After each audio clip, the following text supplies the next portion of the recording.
Hi, welcome back. This is the Book Mavens channel. I'm Amanda and I have a unboxing.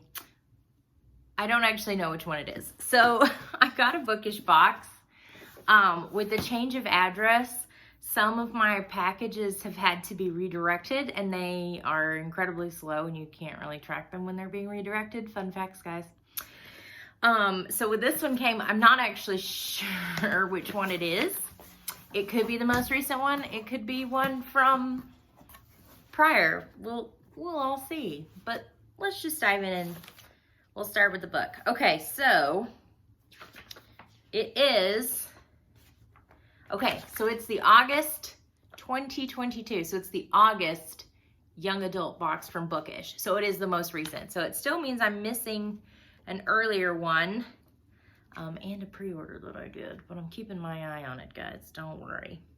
Okay, so let's dive right in. I was actually really excited about August because this is the Curse Breakers, the Curse Breaker theme one. And when I loved the art they did for this, and I'm super pumped. So I'm just gonna start with the book. I usually save the book for last, but I'm pretty excited about this one. Okay, it's Wild as the Witch. Okay, so it's got a clear dust cover on it that has the logo and this kind of gold design on it. And then on the back, it's got a quote, which is a little hard for you guys to read. But it says, "What would he say if I were to tell him I cursed him, if I were to look him directly in the eye and tell him I'm a witch?" Which it's kind of perfect for spooky season. So the inside has this beautiful, kind of reminds me of Victorian wallpaper. This beautiful floral, and the sprayed edge is gorgeous because it's a feather. This is probably visually one that I like the most of quite a few of the recent ones. But I am really excited about this book. So kind of the premise is, I think, so obviously from the back, she cursed him. 18-year-old witch Iris Gray accidentally enacts a curse that could have dire consequences. So she teams up with a boy who hates witches to make sure her magic isn't unleashed on the world. This enemies to lovers contemporary fantasy has high stakes and incorporates magic, wildlife, and a bit of romance, creating a stunning story. Sounds just right for spooky month in October. This is about as spooky as Amanda likes to get. If you watched our Sort of Kaigen video, I don't like Halloween in a traditional sense. As in, I don't like to be scared. I don't even really like heavy suspense, to be honest with you. It just causes so much emotion. At best, I like pumpkin flavored treats and I like putting Elvis in costumes. I mean, if we're just gonna be honest with ourselves, it's really prime season to buy really cute cat outfits. I regret nothing. I also don't want to tell you how many I bought this year. It's a lot. Okay, so next up, we have, so this is the High Lady Tapestry. It's a scarf. Wow, that is really beautiful. Get far enough back you can see it. That's really gorgeous. I don't know what I would do. I don't know what I'll do with it. Because if you wear it like as a scarf, you wouldn't be able to see it. But also, there's not really a good way to hang it. I'll have to think on this. If you guys have ideas for how I could display this or use this, put them in the comments. Okay, so that is, of course, ACOTAR themed. Okay, and then we have the corrected print album.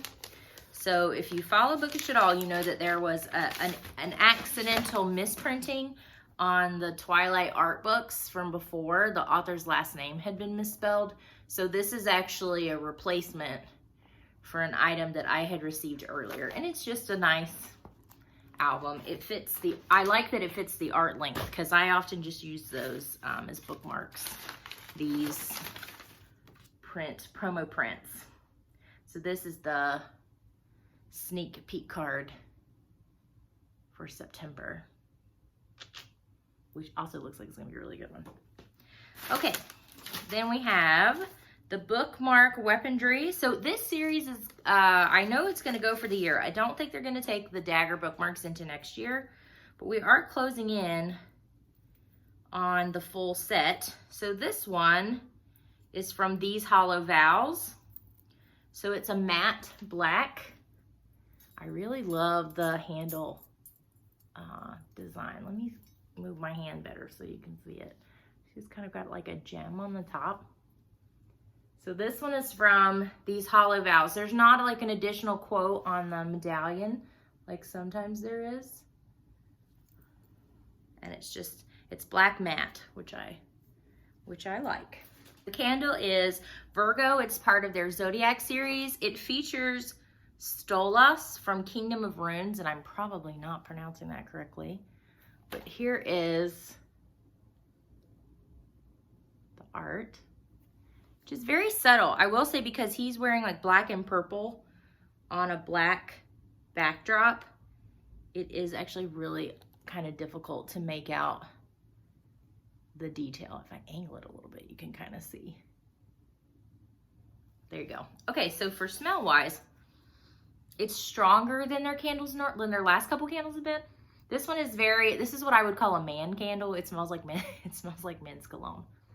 It's very sandalwood and like musk. Yeah, this is definitely a man candle. Makes wherever you burn it smell like a man. Or anybody who likes to wear cologne. I don't know your life. Okay, and then last, but certainly not least, is a large item.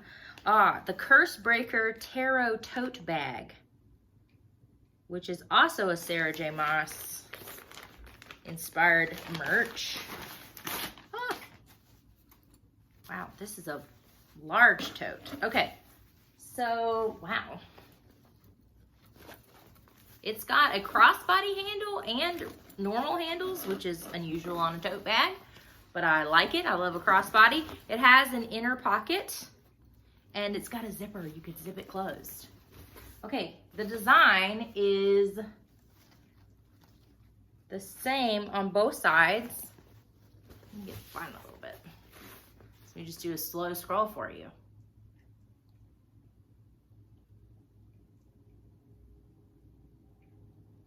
And it says Curse Breaker on the bottom. It's a nice kind of heavy canvas. It's a little, it doesn't feel like regular canvas. And maybe that's just because there's so much screen print on it, but it's got kind of it feels really sturdy. It just doesn't feel